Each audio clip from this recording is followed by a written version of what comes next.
रामेश्वरी चॅनलमध्ये आपल्या सर्वांचे स्वागत आहे। मी सुजाता। आज मी या ठिकाणी तुम्हाला कच्ची दाबेलीची रेसिपी दाखवणार आहे। तर चला आता आपण कृतीला सुरुवात करूया। इथं मी हे 2 चमचे आपण धणे घेऊया। त्याला तर चांगलं भाजून घ्यायचं। त्याच्यात लवंग आणि दालचिनी घालते, थोडीशी बडीशेप घालायची आणि एक दालचिनीचा तुकडा घालायचा आणि आता त्याला चांगलं गरम करून घ्यायचं। जास्त काळं पण नाही करायचं। हा दाबेलीचा मसाला आता आपला मिक्सर मध्ये ग्राइंड करून घ्यायचा। तर या ठिकाणी बघा मी दाबेली मसाला तयार करून घेतलेला आहे। हा जास्त फाइन पावडर केलेली नाही, हा थोडा दरदराच पिसायचा। तर या ठिकाणी आपण थोडेसे शेंगदाणे घेणार आहे, ते थोडे नमकीन करायचे। त्याच्यासाठी थोडंसं तेल,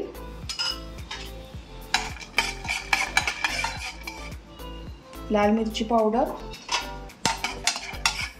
आणि थोडंसं मीठ घालायचं।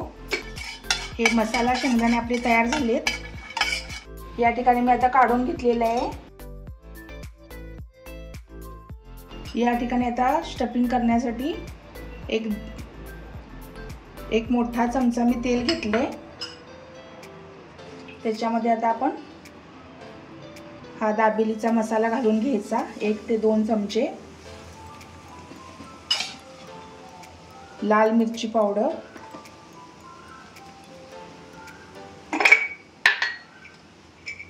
थोडंसं चवीपुरतं मीठ,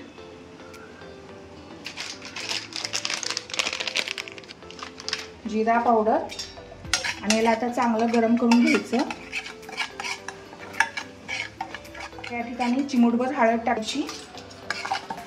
हा बटाटा आपण जो घेतलेला आहे बारीक करून मॅश करून घेतलेला आहे तो घालायचा आणि आता हे चांगलं हलवून घ्यायचं।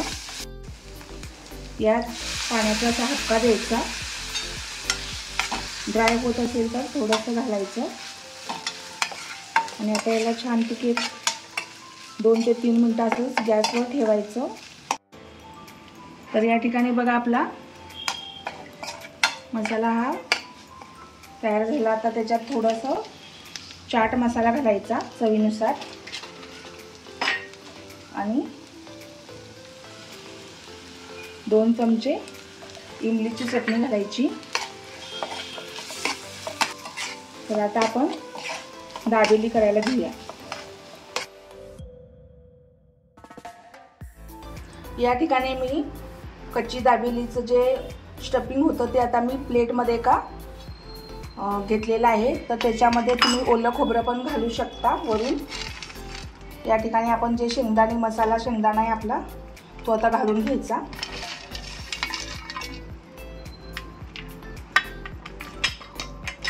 त्याच्यानंतर या ठिकाणी मी डाळिंबाचे दाणे घेतलेले आहेत, ते पण आपण घालून घ्यायचे आणि या ठिकाणी आता शेव घालून घ्यायची। याच्यावर तुम्ही कोथिंबीर घालू शकता, आपल्या आवडीनुसार तुम्ही असा कांदा सुद्धा घालू शकता। तर हा आपला कच्ची दाबेलीचा मसाला रेडी झालेला आहे। आता आपण कच्ची दाबेली करायला घेऊया। या ठिकाणी मी पावभाजीचा पाव असतो तो आता घेतलेला आहे। तुम्हाला जर का पाहिजे असेल तर बेकरीमधून सुद्धा तुम्ही कच्ची दाबेलीचा पाव मिळतो, तो तुम्ही घेऊन येऊ शकता। आता हा अर्धाच कट मारायचा आहे आपल्याला, पॉकेट तयार करायचं आणि आता याच्यामध्ये एका बाजूला आपण ही चिंच गुळाची चटणी केलेली आहे ती घालायची आणि एका बाजूला आपण ही हिरवी चटणी केलेली आहे ती थोडी घालायची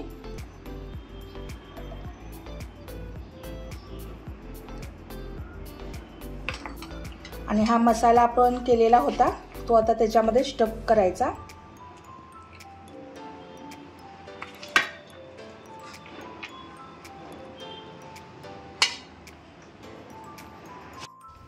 आणि वरून ही शेव घालायची। तर या ठिकाणी पाहू शकता किती छान पद्धतीनं झालेलं आहे आपलं हे स्टफिंग करून. तव्यामध्ये आता आपण बटर घालायचा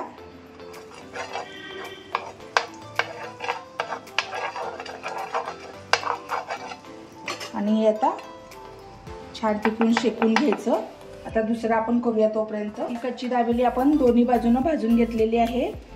आपली आता ही तयार झालेली आहे कच्ची दाबेली खाण्यासाठी. तर चला आता आपण प्लेटमध्ये सर्व. या ठिकाणी कच्ची दाबेलीची रेसिपी आपली तयार झालेली आहे. तुम्हाला ही नक्की आवडेल, तुम्ही नक्की करून पहा. आणि माझ्या रेसिपी तुम्हाला आवडत असतील तर माझ्या चॅनलला लाईक, शेअर आणि सबस्क्राईब करायला विसरू नका.